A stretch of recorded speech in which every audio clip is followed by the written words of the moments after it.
우리는 외식을 안 하고자 하지만 사람을 신경 쓰기보단 하나님을 더 사랑하고 싶지만 외식할 수밖에 없다라는 것을 인정하라는 말씀이에요. 우리는 하나님의 말씀을 완벽하게 지킬 수 있을까요? 아무리 노력하고 또 노력하고 또 노력해봐도 사실 결론은 100% 죄인입니다.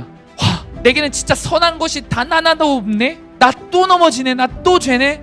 여러분, 우리의 이런 모습 가운데 그렇다면 우리에게 아무런 소망이 남아있지 않겠습니까? 아무런 소망이 없을까요? 아닙니다.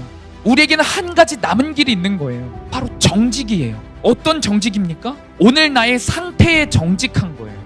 오늘 말씀이 들릴 이때에 나의 한 주간의 삶에 정직한 겁니다. 하나님 말씀이 들릴 때 나의 한 주간의 삶을 고백할 때 정직하게 고백하는 거예요. 당장 오늘 하루 지금 이 말씀이 들리기 바로 직전까지 나의 마음 가운데 어떤 더러움이 있었는지, 어떤 이기심이 있었는지, 어떤 음란함이 있었는지, 사람을 미워했는지 그것을 고백하는 거예요. 오늘 말씀이 끝나고 기도할 때 하나님께 정직하게 기도하는 겁니다. 사람이 듣든지 말든지 신경 쓰지 말고, 나를 어떻게 생각하든지 신경 쓰지 말고, 그 사람이 나를 살리는 게 아니니까 오직 나의 더러움과 음란함과 방탕으로 인한 내 마음의 허전함, 공허함, 그 비참함을 다 알고 계시는 예수님께 솔직하게 다 고백하는 것밖에 답이 없다라는 거예요. 정직함이 답이라는 거예요. 할렐루야, 할렐루야. 여러분을 환영하고 축복합니다. 오늘도 말씀 앞에 우리의 모습이 적나라하게 드러나 주님 앞에 정직하게 서는 우리 모두 되기를 간절히 소망합니다. 여러분 혹시 지킬 박사와 하이드라는 소설, 영화 혹은 뮤지컬을 아시나요? 지킬 박사와 하이드는 한 인간의 이중인격을 풍자한 유명한 소설로부터 시작됩니다. 영화와 뮤지컬로도 전 세계적으로 흥행신화를 이어간 유명한 작품입니다. 이곳에 있는 우리 중고등부 학생들 중에 한 번쯤 들어보거나 본 친구들도 꽤 있을 겁니다. 영화 속 내용을 보면 평범하고 아주 성실하고 착한 지킬 박사 안에 모두를 죽일 만한, 심지어 자기 아내도 죽이려고 하는 하이드라는 다른 인격이 함께 있는 그런 스토리입니다. 그런데 이 소설은 윌리엄 브로디라는 실존 인물의 삶을 모티브한 작품이에요. 윌리엄 브로디는 낮에는 영국의 신사답고 모범적인 모습으로 많은 사람들에게 호감을 샀다고 합니다. 그러나 밤에는 도둑질과 도박과 같은 불법을 행하는 이중적인 사람이었습니다. 실제로 20년이라는 긴 시간 동안 계속해서 밤마다 런던에 있는 전역의 은행과 상점을 털었다고 해요. 아무도 그를 의심하지 않았다고 합니다. 오히려 사람들은 그가 낮에 연기하는 정숙하고 모범적이고 신사적인 그 모습에 속아서 윌리엄 브로디를 시의원까지 선출했다고 해요. 나중에 브로디의 범행이 발각되었을 때 런던의 모든 시민은 충격에 휩싸였습니다. 그는 재판을 받은 이후에도 죗값을 받지 아니하려고 미국으로 도망가려다가 결국 잡혀서 교수형에 처했습니다. 사랑하는 여러분, 그렇습니다. 우리는요, 살아가면서 앞과 뒤가 다른 친구들을 만날 때가 있습니다. 또한 학교에서 이런 친구들도 있어요. 선생님들한테는 엄청 잘하는데 친구들끼리 있을 때는 엄청 못하는, 앞과 뒤가 다른 친구가 있습니다. 친구를 괴롭히기도 하는 그런 이중인격적인 친구가 있죠. 힘이 센 사람한테, 잘 나가는 친구들한테는 굉장히 친절하고 잘하는데 힘이 약한 친구들한테는 완전 다른 태도를 보이는 그런 비겁한 친구들도 보게 됩니다. 이런 사람들을 우리가 보통 뭐라 표현하죠? 외식적이다, 외식적인 사람이라고 부릅니다. 유희어로는 가식이라고 부르기도 합니다. 오늘 본문을 살펴보면요, 늘 사랑이 많으시고 우리에게 부드럽게 말씀해 주시고 용서해 주시는 예수님께서 바리새인과 서기관들을 향해 극대노하시는 장면이 기록됩니다. 심지어 화 있을진저 라는 말이 당시 분노를 주체할 수 없을 때 나오는 말이에요. 나오는 표현이에요. 근데 예수님께서 이 화 있을진저, 이 표현을 7번이나 연속으로 사용하시면서 바리새인과 서기관들을 꾸짖으세요. 그런데 7번이나 극대노하시면서 화 있을진저라고 꾸짖으시는데 그 중에 7번 중에 6번이요 바리새인과 서기관들의 외식 때문에 꾸짖는 거예요. 뭐 때문에 꾸짖는 거라고요? 외식 때문에 꾸짖는 거예요. 7번 중에 6번이나. 사실 우리가 마태복음 큐티를 하면서 예수님께서 공생애를 시작하시고 본격적으로 제자들에게 설교를 하셨을 때요 중요하게 외치셨던 말씀이 있습니다. 기억날 겁니다. 무엇이냐면 팔복의 말씀을 전하셨어요. 팔복.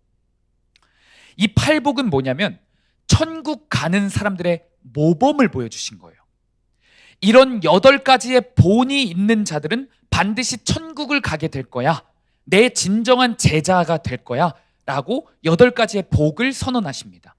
마태복음 5장 3절 말씀 우리 한 목소리로 읽어보겠습니다. 화면에 있습니다. 시작.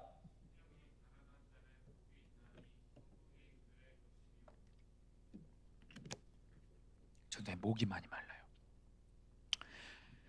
심령이 가난한 자는 복이 있나니 천국이 그들의 것이며 이게 첫 번째 복을 선언하는 건데 첫 번째부터 딱 천국이 이런 사람들의 것이야 라고 선언하는 거예요.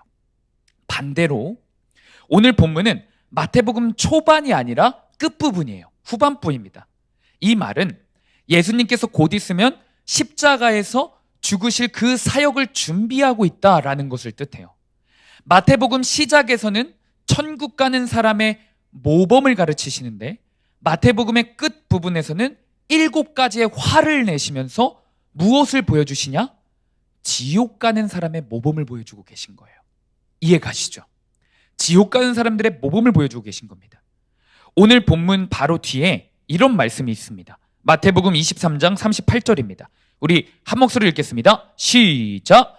보라, 너희 집이 황폐하여 버려진 바 되리라.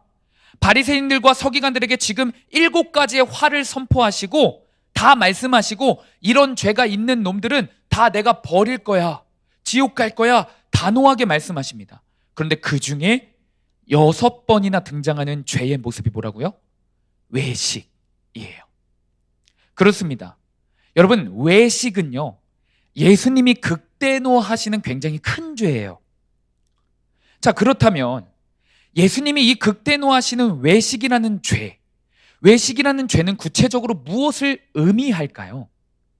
지옥 가는 사람들이 갖고 있는 외식이라는 이 죄는 도대체 어떤 죄일까요? 우선적으로 외식이라는 말의 뜻을 알아야겠죠. 외식이라는 말의 뜻은 다음과 같아요. 화면을 보세요. 무엇 인체하다라는 말, 그리고 결국 연극배우를 나타날 때 사용하는 말이에요. 바리새인들은요, 사람들이 가장 많은 곳에서 큰 소리로 기도했습니다. 심지어 사람들이 많이 있는 곳에만 찾아가서 슬픈 척을 하면서 기도했어요. 반대로 사람들이 적게 모였다 싶으면 기도를 할까요, 안 할까요? 안 해요. 사람들이 조금 있으면 목소리를 아끼고 체력을 아끼는 거예요. 왜요? 나중에 사람 많을 때 목소리 더 크게 기도해야 하니까. 심지어 혼자 있을 때 절대 기도 안 했어요. 사람들의 인기와 관심을 먹고 사는 연극배우 같이 기도를요, 연기하면서 한 거예요. 이뿐만이 아닙니다. 바리새인들은요, 금식을 반복적으로 했습니다. 뭐 이런 사실들 잘 알고 있죠. 금식을 반복적으로 했습니다. 그런데 금식을 할 때마다요, 일부러 얼굴을 더 흉하게 만들어요. 사람들이 지나갈 때 내가 금식했어, 힘든 거 티내려고 온갖 노력들을 다 했어요. 뭐 예를 들면 막 갑자기 사람 지나가니까 주름 생기게 막 찌푸리고 배고파, 이런 표정을 지으면서 일부러 나 금식했어 라는 것을 티냈다고요. 이와 같은 맥락으로요, 오늘 본문의 바리새인들 하나님께 헌금을 드립니다. 헌금을 드리는 11조 헌금을 드리는데 이 11조 헌금도 사람들에게 보이기 위해서 외식적으로 했던 모습이 있습니다. 오늘 본문 23절 말씀 우리 한 목소리로 읽어보겠습니다. 시작.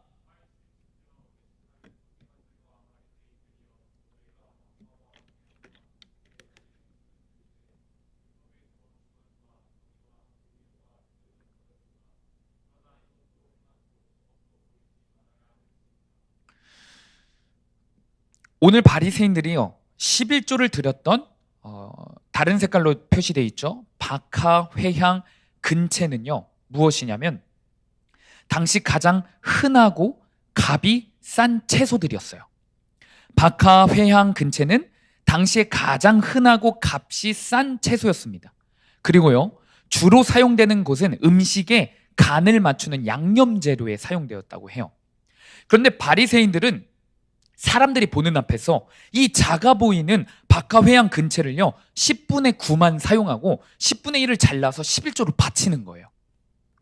우리나라로 따지면요 식사 준비를 하는데 양파, 파 같은 거를요 10분의 1을 잘라서 헝금함에 넣는 거예요. 이해 가시죠? 무엇인가 이렇게까지 해야 하나 싶지 않습니까? 그런데 이것은 사실 하나님의 명령이 아니었어요. 신명기 14장에 보면요 11조를 설명하는 장면이 나오거든요. 그런데 그곳에 박하, 회향, 근채 11조를 드려라 라는 설명이 없어요. 그런 명령이 없습니다. 하나님의 뜻이 아니었던 거예요.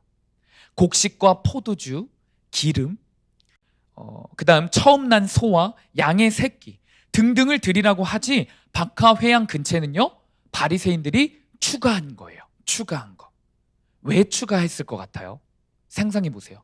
왜 추가했을 것 같습니까? 다른 사람들에게 이러는 거예요. 우리는 이런 작은 것까지도 똑바로 11조 내는 사람이야. 뽐내기 위해서예요. 그리고 다른 사람들에게 나는 이만큼 하는데 너는 왜 안 해? 라는 것을 나타내기 위한 거예요. 내가 훨씬 더 괜찮은 사람이야 라고 하며 어깨에 힘주기 위함이었어요. 당시 수많은 백성들은요 바리새인들의 외식에 속아 넘어갔습니다. 그래서 와 바리새인 진짜 대단한 사람이야. 와 하승훈 오빠 저렇게 찬양도 앞에서 하는데 대단한 사람이야. 이런 식으로 속아 넘어간 거예요. 와 바리새인들 믿음 진짜 끝내주는 사람들이야. 바리새인들 무조건 하나님이 기뻐하시는 사람들이야 라고 말하며 그들의 가르침이라면 무조건적으로 수용하는 태도를 보였습니다.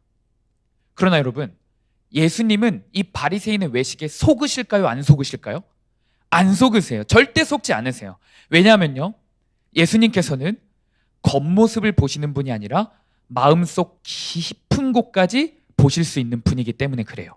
우리 사무엘상 16장 7절 말씀을 쉬운 성경으로 우리 한 목소리로 읽어보겠습니다. 큰 목소리로 읽겠습니다. 시작!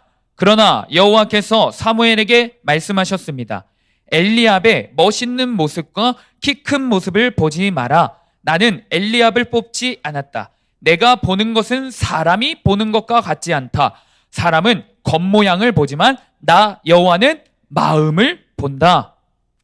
예수님께서는 바리새인들의 외식, 즉 그들의 겉모습에 속지 않으셨어요. 왜냐? 겉모습을 보지 않으시는 분이기 때문에 그래요. 그리고 바리새인들에게 이어서 경고하며 말씀하십니다. 얘들아, 너희들이 사람들 그렇게 신경 쓰면서 너희들이 사람들의 관심과 인정을 받기 위해서 그렇게 열심을 들이는 동안 놓친 것이 있어 라고 이야기하세요. 그게 오늘 본문 23절입니다. 우리 23절 말씀 다시 한번 읽어볼까요? 우리 화면에 노란색으로 체크한 부분만 다시 한번 읽어볼까요? 시작! 더 중한 바 정의와 긍휼과 믿음은 버렸도다. 바리새인들이 사람들에게 뽐내기 위해서, 관심받기 위해서, 인정받기 위해서 연기하면서 기도하고 금식하고 11조 하면서 정작 중요한 것은 버렸대요. 그게 무엇입니까? 세 가지. 정의, 그 다음 뭐죠? 긍휼, 그 다음 뭐예요? 믿음입니다. 예수님께서 정말 이게 중요한 거래요. 그런데 바리새인들이 버렸대요. 정의, 긍휼, 믿음. 그들이 외식하느라 버린 이 세 가지를 쉽게 설명하면요, 그들은요 정직이라는 가치를 버린 거예요. 정직이라는 가치. 결국에 사람들의 시선을 의식하느라요 하나님과의 관계를 버린 거예요. 하나님을 버린 거예요. 그들 스스로. 나도 나 자신을 속이고 남도 속이고 하나님까지 속이려 했던 거예요. 믿음 있는 척 하면서요. 바리새인들은요 겉으로는 기도하고 하나님을 잘 믿는 것 같아 보였지만 속마음은요 여전히 여전히 교만하고 쾌락적이고 음란했고 하나님을 믿는 마음이 없었어요. 단지 그것을 연기하면서 꽁꽁 숨겼을 뿐입니다. 저 오늘 말씀을 읽으면서요, 여러분, 상상을 해봤어요. 전사님 상상을 잘하는데 상상을 해봤어요. 바리새인들이 과연 사람들 앞에서는 주여 주여 큰 목소리로 기도하고 사람들 없을 때는 정작 기도하지 않는 자기 자신을 보면서 스스로 느끼는 게 없었을까? 하나님을 위해서 금식을 한다고 했지만 사람들 지나갈 때 있잖아. 사람들 지나갈 때 막 이러고, 사람들 지나갈 때 더 힘든 표정하고, 그런 자기 모습을 보면서 스스로 찔림이 없었을까? 하나님께서 시키시지도 않은 11조, 박하 회양 근체를 드리라고 시키신 적이 없으신데 그거 드리면서 야, 나는 이거 하는데 너는 왜 이거 안 해? 라고 하면서 나 이 정도도 드리는 사람이야, 나 이 정도도 열심히 하는 사람이야 라고 자랑하면서 정작 이웃들은 다 죽어가고 가난에 허덕이고 있는데 도와줄 생각은 안 하고 정죄만 하고 있는 그 모습을 보고 스스로 느끼는 것이 없을까요? 찔림이 없었을까요? 마음속? 불편함이 혹은 없었을까요? 바리새인들은 자신의 상태를 정직하게 보는 법을 아예 버렸기 때문에, 그리고 그 기간이 오래되었기 때문에 느끼지도 못했을 수 있겠다 싶었습니다. 그들의 마음은 더 썩어가고 있고 그들의 마음은 더 빈털털이고 공허함이 가득 찬데 그것이 팩트인데, 그래서 처음에는 사실 마음이 찔렸을 건데 그것을 정직하게 고백하고 인정하기보다는 피하다 보니까 이제는 돌이킬 수 없는 강을 건넌 거예요. 가면을 쓰고 더욱 화장을 진하게 하고 더욱 포장하기에 급급했던 겁니다. 사랑하는 여러분, 혹시 여러분들은 그랬던 적이 없나요? 마음은 썩어가고 있는데, 죄로 인해서 마음은 썩어가고 있는데 겉모습만 신경 쓸 때가 있지 않나요? 내 사생활, 내 은밀한 삶은 여전히 쾌락, 정욕, 음란으로 무너져 있고 더럽혀져 있는데 사람들 앞에서 깨끗한 척, 열심히 큐티하는 척, 기도하는 척, 예배에 성실히 나가는 척을 하면서 가면을 쓰고 화장을 진하게 하고 포장을 했던 적이 없습니까? 왜 없겠어요? 우리는 반복적으로, 너무나도 많이 반복적으로 이런 바리새인들의 외식의 모습에 빠질 때가 있어요. 저 역시 그랬습니다. 저는 여러분과 같은 나이, 중학교 2학년 때요, 예수님을 인격적으로 만났습니다. 예수님을 인격적으로 만났어요. 그래서 좀 내 삶이 변하나 싶었어요. 중독되어 있었던 죄악들을 상당히 오랜 시간 끊기도 했었고, 그 당시에 처음으로 성경 통독을 일독했었던 것 같아요.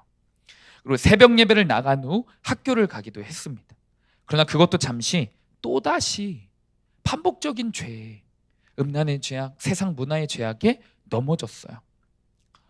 그럼에도 불구하고 교회에서는 늘 담임 목사님께서 석헌이는 무조건 목사감이야 라고 이뻐하셨어요.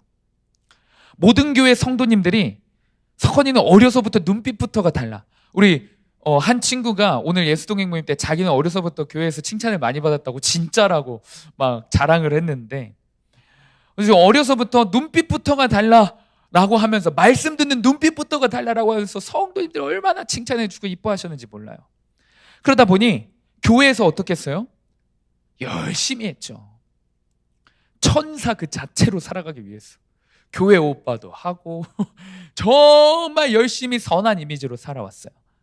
그러나 정작 혼자 집에서 교회 사람들이 없는 학교 친구들과만 있을 때 또 넘어지고, 또 음란을 택하고, 또 쾌락을 택하고, 또 세상의 온갖 나쁜 문화들을 택하는 그런 삶을 살았어요. 그러면서 계속 생각했죠. 속으로 불안해하면서, 학교의 나의 삶을 교회 사람들이 알면 어떡하지? 교회 사람들이 알면 어떡하지? 부모님이 알면 어떡하지? 걱정하며 살기도 했습니다. 그렇게 점점 속은 문들어가고 썩어가고 있었을 때 한 번은 교회에서 열심히 찬양하고 열심히 기도하고 열심히 동생들 형들 챙기고 같이 큐티 모임하고 그러다가 집에 왔는데 또 죄악에 넘어진 거예요. 또 죄악에 넘어진 거예요. 그래서 그때 몰려오는 그 말할 수 없는 그 비참함과 죄책감에 책상에서 그 넘어진 죄의 자리에 넘어진 그 책상에서 혼자 울고 있었어요. 근데 참 간사해요, 사람은. 그 울음도 잠시 그냥 갑자기 분위기를 타기 시작했어요, 혼자. 센치해진다 하죠.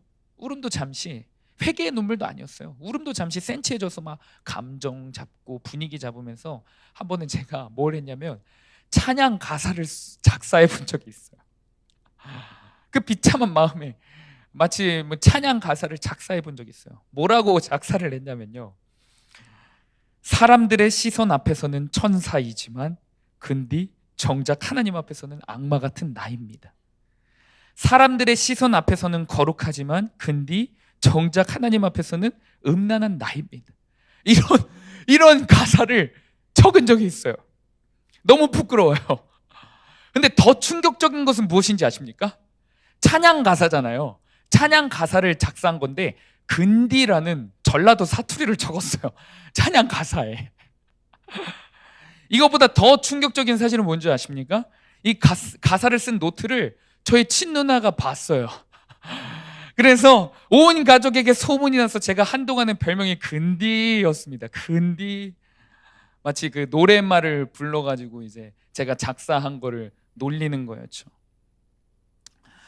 지금도 아주 얼굴이 화끈해지는 이야기지만 사랑하는 여러분, 저 역시 과거부터 지금까지 사람의 시선은 더럽게 많이 신경 쓰면서 정작 하나님 앞에서 정작 하나님을 신경 쓰지 아니하는 바리새인과 같은 모습이 있음을 고백합니다.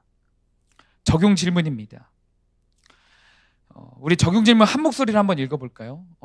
전사님이 보내줄 테니까 집중해서 읽어보겠습니다. 시작. 사람들의 시선은 그렇게나 신경 쓰면서 정작 하나님 앞에서는 아무렇지도 않게 죄를 범하며 살아가고 있지는 않나요? 심지어 큐티, 예배, 기도의 동안에도 하나님보다는 사람을 신경 쓰고 있지는 않나요? 적용 질문해 보시기를 간절히 소망합니다. 한 친구가요, 이번 주 큐티를 나누면서 자신의 바리새인과 같은 모습을 고백했어요. 화요일 본문이었습니다. 바리새인들이 예수님을 시험하다가 예수님의 말씀을 듣고 황급히 놀라 그냥 떠나버린, 피해버린 그 본문을 보고 이렇게 고백을 했어요.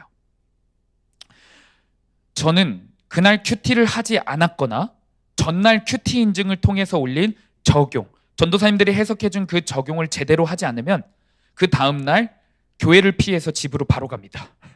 혹시라도 마주칠까 두려워 그냥 바로 뺑뺑 돌아서 집으로 바로 갑니다. 전도사님들과 마주치면 듣게 될 여러 잔소리를 미리 예상하고 힘들고 불편하다는 마음으로 피합니다. 제게는 예수님보다 사람과 사람의 시선, 사람의 인정 그 자체가 우상으로 섬기고 있음을 깨닫습니다. 다른 사람의 시선, 다른 사람의 한마디는 예수님의 말씀보다 더 영향을 내게 주고 있는 그 자신의 비참한 삶을 봅니다. 사람에게 인정받지 못하고 공동체에게 인정받지 못하면 결국 예수님까지 피해버리는 바리새인과 같은 죄인임을 고백합니다. 이 솔직한 고백을요, 예수동행 모임, 목요일 예수동행 모임에 나와 중고등부 유일하게 혼자 나와서 나누고 학교에 갔어요. 그런데 그날 저녁에 반별끼리 줌으로 또 큐티를 하는데 다시 묵상하더라고요. 다시 묵상을 하고 자기 자신의 죄를 다시 한 번 더 정확히 나누더라고요. 이 친구는 이렇게 나눴어요. 오늘 큐티 자기가 정말 잘했다고 생각했대요. 예수동행 모임 가운데 잘 나눴다고 생각한 거예요. 심지어 새벽 예배와 예수동행 모임 자기 혼자 나왔어요. 중고등부 학생들 중에. 그래서 만족한 거죠. 예수동행 모임 끝나고 교회 밖을 나가는 순간부터 지금 저녁 10시에 함께 다시 큐티하는 그 시간까지 내가 주님을 한 번도 생각한 적이 없대요. 내가 주님을 단 한 번도 신경 쓴 적이 없대요. 외롭게 했다고 고백합니다. 여전히 사람을 의식하고 사람들과 있을 때만 하나님 사랑하는 척한 거예요. 회개하는 척한 겁니다.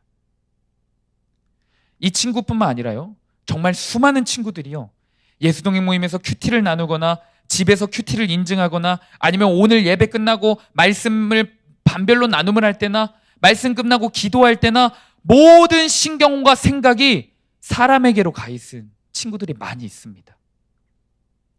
그러나 반드시 기억해야 할 것은 사람을 신경 쓸 때마다, 사람을 의식하고 신경 쓰는 만큼 우리가 버리고 놓치는 게 있다라는 사실을 기억해야 합니다.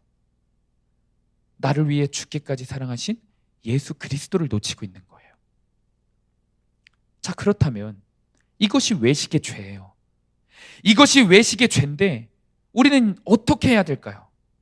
어떻게 우리가 사람 신경 쓰지 아니하고 외식하지 아니하고 가식적인 신앙생활을 버리고 예수님께로 나아갈 수 있을까요? 이런 설교를 듣고 가장 잘못된 적용을 하는 친구들이 있어요. 간혹가다 있습니다. 간혹가다. 외식적으로 할 바에는 아예 안 하는 게 나아. 외식적으로 할 바에는 아예 안 하는 게 나아 라고 하면서 말씀도 큐티도 기도도 아예 놔버리는 친구들이 있어요. 잘할 생각을 안 하고 올바르게 마음먹을 생각을 안 하고 또다시 그냥 도망가 버리는 불쌍한 학생들이 있습니다. 그런 친구들에게 오늘 예수님께서 정확히 말씀하고 계십니다. 우리 오늘 본문 후반부 화면에 색깔로 칠해져 있는 그 부분만 한 목소리로 읽어볼게요. 시작! 그러나 이것도 행하고 저것도 버리지 말아야 할지니라. 아멘. 예수님께서도 11조를 외식적으로 하는 것을 꾸짖을 예수님께서 외식적으로 할 바에는 아예 안 하는 내가 더 낫네? 라고 하는 사람들이 있었을 거라고 예상하신 거예요. 그래서 말하시는 거예요. 아예 안 하라는 말이 아니야. 이 태도는 너무나도 미련한 태도야. 라고 말씀하시는 겁니다.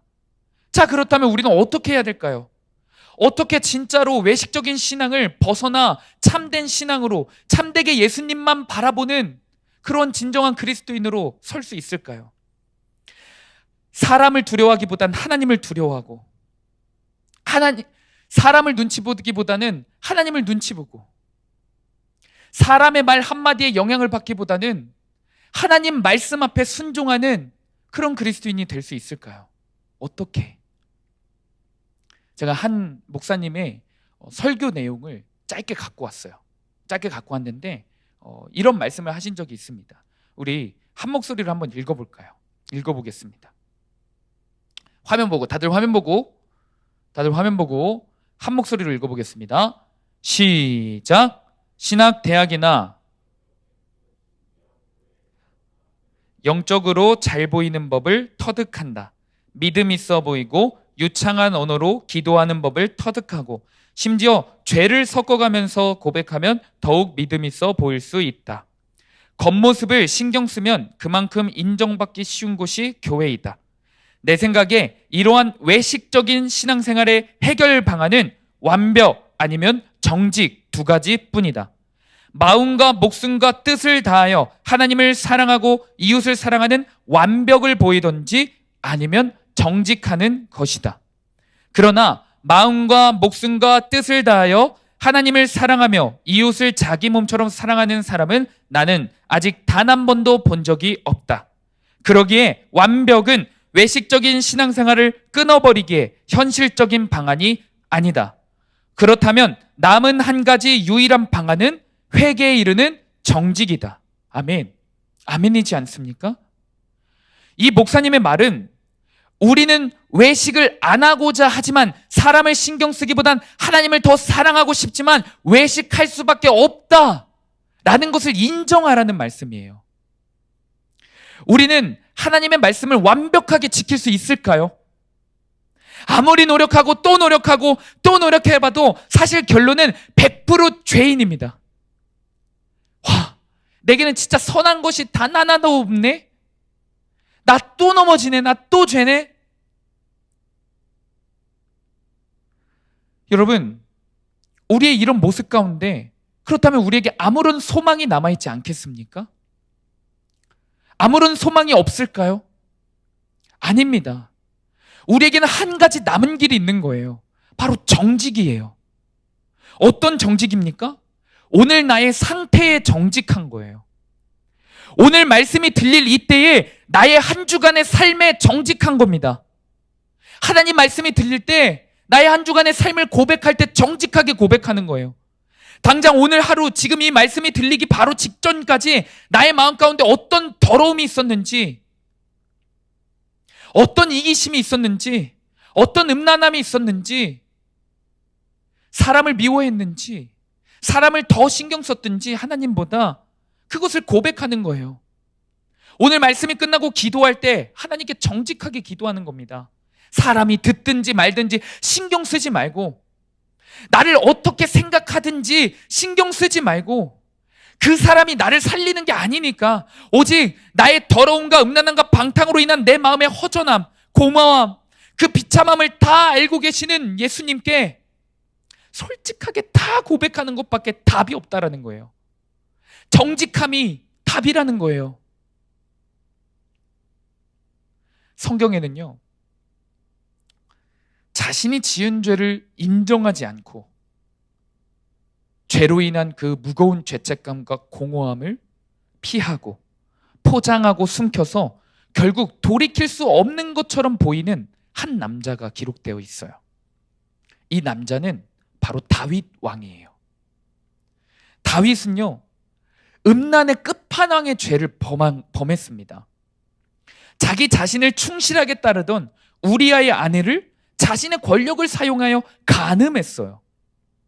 그런데 웬걸? 밧세바가 임신을 한 거예요. 간음한 그 밧세바가 임신을 했어요. 이 간음의 죄를 숨기기 위해서 백성들과 여러 부하들에게 자신은 선한 왕이었거든요. 그 어떤 왕보다 선한 왕이거든요. 거룩한 이미지를 지키고 싶은 거예요. 그래서 어떤 선택을 하냐? 전쟁에 나가 있는 밧세바의 남편 우리아를 부릅니다. 그리고 선심 쓰는 착한 왕인 것처럼 속이면서 그에게 휴가를 줘요. 휴가. 전쟁 중에 휴가를 줍니다. 왜 휴가를 주었겠어요? 여러분들이 생각해 보세요. 왜 휴가를 주었겠습니까? 우리아가 빨리 휴가에 나와서 밧세바와 동침하고 자신의 아이가 아니라 우리아의 아이라고 속이려고 한 거예요. 간음의 죄를 감추기 위해서였어요. 그러나 우리아는 다른 전우들이 나라를 위해 싸우고 있는데 나 혼자 어떻게 휴가를 나가냐면 왕에게 휴가를 거절해요. 간음죄를 범한 다윗왕, 정직하게 고백하기보다는 자신의 선한 왕 이미지를 지켜가면서 숨기기 바쁜 이 다윗은 끝내 어떤 선택을 하냐? 휴가를 거부한 우리아를 고의적으로 전쟁터 맨 앞으로 보내요. 고의적으로 전쟁터 맨 앞으로 보냅니다. 그 결과 우리아는 전쟁 중에 사망해요. 이것은 다윗이 저지른 명백한 살인죄입니다. 이후에도 다윗은 자신의 죄를 뻔뻔하게 숨겨요. 계속 숨겨서 선한 왕으로 인정받으며 살아갑니다. 그러나 이 모든 과정을 지켜보셨고 다윗의 모든 중심, 마음, 그 모든 은밀한 삶을 다 알고 계시는 하나님께서 나단 선지자를 통해 책망하세요. 심판의 말씀을 선포하십니다. 다윗은 그 심판의 말씀이 들리기 시작해요. 그리고 말씀 앞에 오랫동안 꽁꽁꽁꽁 감추었던, 사람들은 다 속였어요. 그러나 해결되지 않은 그 죄의 문제, 마음의 문제, 그 간음과 살인의 문제를 솔직하게 오픈합니다. 정직하게 회개합니다. 그런데 놀라운 사실이요, 용서받을 수 없을 것 같았던 간음죄, 심지어 자신에게 충성을 다했던 우리아를 죽였던 살인죄, 정직하게 회개하니 하나님께서 용서해 주세요. 그 죄의 무거운 짐을 하나님이 짊어가셨어요. 이후에 다윗은요, 더욱더 하나님 마음에 합한 그런 선한 왕으로 성장하고 변화합니다. 또한 하나님의 말도 안 되는 축복을 받기 시작해요. 우리 이 다윗의 정직한 회개의 말씀을 우리 한 목소리로 한번 읽어보겠습니다. 시편 51편 9절에서 11절 말씀입니다. 우리 한 목소리로 읽어보겠습니다. 시작. 주의 얼굴을 내 죄에서 돌이키시고 내 모든 죄악을 지워주소서. 하나님이여, 내 속에 정한 마음을 창조하시고 내 안에 정직한 영을 새롭게 하소서. 나를 주 앞에서 쫓아내지 마시며 주의 성령을 내게서 거두지 마소서. 아멘. 10절 말씀에요. 내 속에 정한 마음, 깨끗한 마음을 창조하시고 라고 기도한 것은요, 내게 선한 것이 단 하나도 없습니다 라는 고백이에요. 나는 죄 덩어리입니다. 나는 100% 죄인입니다 라는 것을 주님께 고백하는 거예요. 주님, 이 죄 나 혼자 도저히 해결할 수 없습니다. 어떡합니까? 그리고 이어서 내 안에 정직한 영을 새롭게 하소서 라고 기도한 다윗입니다. 사랑하는 여러분, 이 정직한 회개의 기도 이후에 다윗은 그 어느 때보다 하나님 마음에 합한 왕으로 살아가게 됩니다. 그 사실을 여러분도 기억하기를 축복해요. 아멘. 말씀을 맺습니다. 정직이야말로 죄의 싹을 끊을 수 있는 가장 큰 무기입니다. 정직이야말로 승리하는 비결이에요. 말씀 앞에 정직하는 것이 가장 큰 믿음입니다. 하나님 앞에 정직하게 나의 죄를 회개하는 것이 우리 삶 가운데 가장 큰 능력이 됩니다. 이 정직한 마음, 이 정직한 회개의 영이 충만히 임할 때 그동안 외식적이었던 나의 바리새인의 신앙에서 벗어날 수 있게 되는 거예요. 우리들 교회 김양재 목사님께서 이렇게 말씀하셨어요. 여전히 100%로 죄인인 우리가 살 길은 날마다 고백하는 것밖에는 길이 없다 라고 확언하세요. 그런데 여러분, 날마다 정직하게 고백하는 게 됩니까? 쉽게 됩니까? 그냥은 절대 못해요. 그냥은. 그러니까 큐티가 필요한 거예요. 그러니까 큐티를 통해 공동체원들과 날마다 나누는 훈련이 필요한 거예요. 죄는요, 혼자 덮어두면 덮어둘수록 더 쌓여져만 갑니다. 죄는요, 혼자 해결해 보려고 하면 할수록 더 그 죄의 늪으로 빠져들어가는 거예요. 혼자 도저히 해결할 수 없는 게 죄예요. 공동체 앞에서, 말씀 앞에서 나 자신의 죄악에 솔직한 태도를 보이는 것, 고백하는 것, 그것이요, 천국문을 여는 열쇠가 되는 거예요. 사랑하는 여러분, 큐티를 나눌 때 공동체원들이 신경 쓰이십니까? 신경 쓰이는 그 사실을 고백하세요. 사람의 눈치가, 사람의 두려움이 큐티를 하면서도 느껴집니까? 그 자체를 고백해야만 해요. 숨기고 애써서 포장하지 마십시오. 더 나아가 내 마음에 여전히 해결되지 아니하는 말뿐으로, 말로는 회개한다, 변화한다 하지만 정작 하나도 바뀌지 않는 그 죄악들이 있습니까? 한번 내가 죄를 고백하긴 했는데 또 고백해? 또 고백해? 라고 하며 그 죄를 숨기고 있지는 않습니까? 그 죄마저도 반복적으로 고백할 때 이길 수 있는 겁니다. 공동체원들 앞에 고백해야 함께 싸워 이기는 겁니다. 간절히 바라기는 날마다 큐티하여 정직함의 열매로, 회개의 영으로 여러분들이 충만해져서 우리가 정말로 나의 그 해결되지 않았던 안 할 것 같은 그 죄, 반복적인 죄악들, 그 모든 죄악들을 주님이 주신 힘으로 이겨내는 저와 여러분들 되기를 간절히 축복합니다. 아멘. 이 시간 기도하겠습니다.